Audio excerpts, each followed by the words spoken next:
Hi everyone, it's Nick, Route Director for Network Rail in the Wales and Borders route. Another check-in here today, and for those of you that are eagle-eyed, you'll see that I am not in or on my railway in Wales and Borders.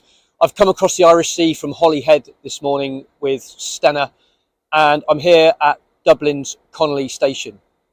I've come across to meet colleagues in Ireland and Northern Ireland, and we're doing a show and tell, and we're going to exchange ideas on performance, on capital investment, on climate resilience, and a subject that's dear to me, which is track worker safety. So I hope you enjoy this check-in. I used the trams to get around in Dublin. They were clean, cheap, convenient and efficient. At Irish Rail's office, it was good to see the company values proudly on display. There I met with the team and I was really impressed with the progress that they were making with level crossing safety. We also discussed train performance and infrastructure resilience with climate change. And we spent a fair amount of time reviewing Irish Rail's progress on one of my favourite topics, track worker safety. Next was a journey from Dublin to Belfast on an enterprise service. I was very grateful to be given a cab pass and to be able to ride with the driver. I got to see the railway network firsthand, including the 5-foot, which we know on our network as the 4-foot. We stopped at Dundalk, which gave me just enough time to jump out and have a quick look at a preserved signal box on the station. As we travelled towards the border with Northern Ireland, it brought back memories. I grew up in a village near a military training base. The fathers of many of my school friends served in Northern Ireland. Being honest, I didn't really understand what all the troubles were about back then. We passed the border here at speed.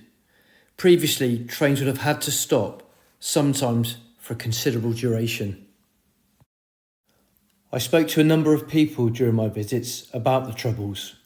All said that they were grateful for peace and they look forward to the future with optimism. It didn't take long to travel through Newry and Portadown, and before long we arrived in Belfast. I had time to say a huge thank you to Dave, my driver from Dundalk, who was an excellent host. And of course, there was time for an obligatory selfie. In Belfast, I met up with colleagues from Translink. We discussed railway asset management, infrastructure maintenance, technology, railway climate resilience. I was really impressed with the progress that had been made with level crossing risk reduction, and we spent quite a while talking about track worker safety. Translink are responsible for running railway infrastructure, train services and bus services. Track, train and bus all brought together. In Belfast, Translink are building a new multimodal transport interchange called Belfast Grand Central Station. It will double the platform capacity and it will have 26 integrated bus stops. Significantly improved connectivity. I was grateful for a site visit to this huge construction project, which is due for completion in early 2025. I had positive safety conversations all round during this visit, and it was therefore a pleasure for me to hand out as a gift my gold safety badges. Before heading home, I had just enough time to pop in and see Daryl and Andy Owen, who are friends and fellow safety advocates. They're also a key supplier to Translink. I'm going to check out now. I'd like to thank all my colleagues from Ireland and Northern Ireland. I've learnt an awful lot on this trip, so thanks ever so much.